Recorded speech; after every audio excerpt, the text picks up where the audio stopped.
Bismillahirrahmanirrahim. Assalamualaikum warahmatullahi wabarakatuh. Perkenalkan, nama saya Indah dengan NIM A2212108 dari kelas A Prodi Pendidikan Biologi Universitas Tanggerang. Untuk video kali ini membahas tentang ciri-ciri dan klasifikasi hewan amfibi dan hewan reptilia. Nah, yang pertama adalah hewan amfibi. Kata amfibi berasal dari kata amfi yang berarti ganda dan bios yang berarti hidup. Oleh karena itu, amfibi adalah hewan yang dapat hidup di dua alam, yaitu di darat maupun di air. Ketika menetas, individu mudah hidup di perairan dan bernafas dengan pingsan. Sedangkan ketika dewasa dapat berganti ke tipe habitat yang berbeda seperti terestrial, fosterial, maupun abroadrial dan bernafas dengan paru-paru. Untuk ciri-ciri umum pada amfibi, yang pertama yaitu penutup tubuh. Penutup tubuhnya itu adalah kulit yang berlendir. Yang selanjutnya alat gerak.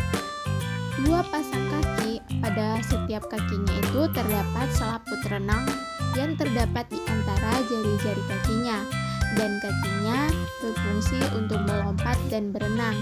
Selanjutnya alat pernafasan. Nah, pernafasan pada saat masih kecebong berupa insang. Setelah dewasa, alat pernafasannya berupa paru-paru. Kulit dan hidung amfibi mempunyai katup yang mencegah air masuk ke dalam rongga mulutnya ketika menyelam. Selanjutnya, suhu tubuh tidak tetap, berubah-ubah mengikuti suhu lingkungannya. Selanjutnya, peredaran darah, yaitu tertutup. Adapun alat penglihatannya, matanya mempunyai selaput tambahan yang disebut membran nictitans yang sangat berfungsi pada saat menyelam. Selanjutnya, untuk berkembang biaknya adalah melepaskan telurnya dan membuahi alat jantan di luar tubuh induknya. Untuk klasifikasi amfibi, yang pertama adalah ordo Caudata. Ordo Caudata ini mempunyai ciri dan bentuk tubuh yang memanjang, mempunyai anggota gerak dan ekor yang serta tidak memiliki timpanum. Tubuhnya dapat dibedakan antara leher dan badan. Beberapa spesies mempunyai insang dan yang lainnya pernafasan dengan paru-paru. Pada bagian kepala terdapat mata yang kecil dan pada beberapa jenis mata mengalami reduksi. Pada fase larva hampir mirip dengan fase dewasa. Anggota ordo Caudata ini hidup di darat, akan tetapi tidak dapat lepas dari air. Pola persebarannya meliputi wilayah Amerika Utara, Asia Tengah, Jepang, dan Eropa. Kedua, ordo Anura. Nama Anura mempunyai arti tidak memiliki ekor. Seperti namanya, anggota ordo ini mempunyai ciri umum tidak mempunyai ekor. Kepala bersatu dengan badan, tidak mempunyai leher, dan tungkai berkembang baik. Tungkai belakang lebih besar daripada tungkai depan. Hal ini mendukung pergerakannya, yaitu dengan melompat. Pada fase beberapa famili terdapat selaput di antaranya jari-jari. Yang terakhir, ketiga itu adalah ordo Cecilia atau Apoda. Pada ciri umumnya ini, yang pertama yaitu tidak mempunyai kaki sehingga disebut apoda. Yang kedua, tubuh menyerupai cacing atau gilik, di mana bersegmen, tidak bertungkai, dan ekornya mereduksi. Yang ketiga, mempunyai kulit yang kompak, mata tereduksi, tertutup oleh kulit atau tulang. Retina pada beberapa spesies berfungsi sebagai fotoreseptor. Yang keempat adalah di bagian anteriornya itu terdapat tentakel yang berfungsinya itu sebagai organ sensori. Yang kelima, menunjukkan dua bentuk dalam daur hidup. Yang keenam adalah fertilisasi terjadi secara internal. Selanjutnya untuk hewan reptil. Reptil ini adalah hewan bertulang belakang yang bersisik dengan bernafas dengan paru-paru. Ciri utama reptil ini adalah tubuhnya yang ditutupi dengan sisik-sisik rata atau berduri dengan bernafas untuk mengatur sirkulasi air melalui kulitnya. Tidak seperti ikan, sisik reptil ini tidak saling terpisah. Sisik tersebut tersusun dari protein yang disebut dengan keratin. Pada manusia, keratin ini merupakan protein penyusun kuku jari tangan dan kaki. Sedangkan pada reptil ini dapat hidup di dalam dan di permukaan tanah, celah-celah batu, dan puing-puing. Tajuk pohon, pada rumput, gurun pasir, rawa, danau, sungai, dan laut.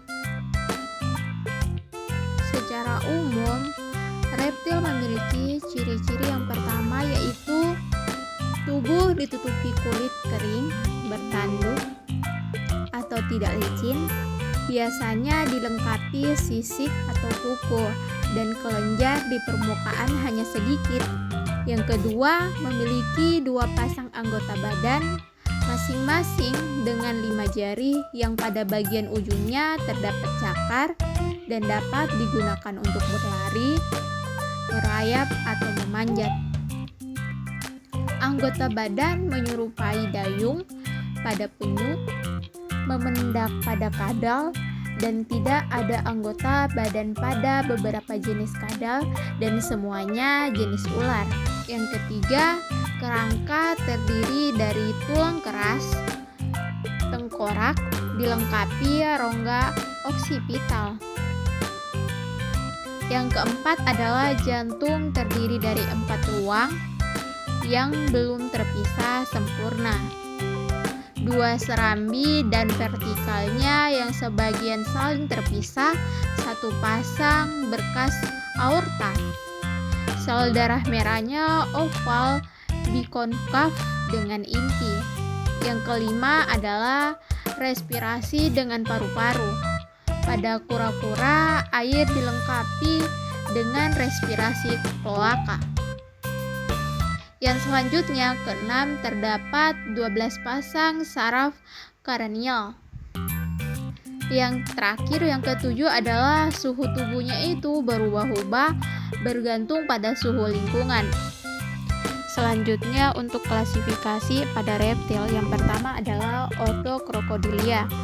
Tubuhnya panjang, kepala besar dan beruncing, rahang kuat dan giginya tumpul. Kaki pendek dengan jari-jari berselaput tebal, ekor panjang, kulit tebal, dan jantung yang terdiri atas 4 ruang terpisah. Ovipar.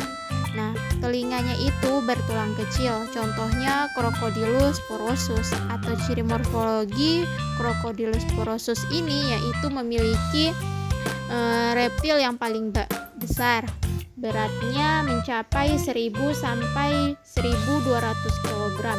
Nah, pada buaya jantan ini dewasa dapat mencapai 7 sampai 8 meter. Buaya betina lebih kecil dan pada umumnya berkisar 3 meter. Selanjutnya yang kedua adalah Ordorhynchocephalia. Di sini yang masih hidup sampai sekarang mempunyai bentuk serupa kadal, berkulit, bertanduk dan bersisik, bergranula, dan punggungnya itu berduri pendek. Tulang rahangnya yang mudah bergerak, contohnya yang masih hidup di Australia, yaitu Sphendodon punctatum, yaitu tuatara. Yang terakhir adalah Ordosquamata. Ordo ini memiliki tubuh yang ditutupi sisik epidermis bertanduk secara periodik mengelupas sebagian atau keseluruhan. Pada osteodermnya ini biasanya tidak ada, tetapi pada beberapa jenis squamata terdapat pada kepala dan di tempat lain. Kepalanya pada dasarnya tipe diapsit, arket bawah tidak sempurna atau tidak ada arket di atas. Juga sering demikian tidak memiliki tulang quadrojugal atau penghubung tulang kuadrat dan jugal, sehingga memungkinkan terjadinya gerak kinensis. Selanjutnya untuk lubang hidungnya itu berpasangan, sering memiliki mata pineal pada kelompok kadal tapi pada kelompok ular tidak ditemukan, memiliki lubang kelaka, dan pada jantan terdapat 2 hemipenis. Sekian dan terima kasih. Itulah video dari saya.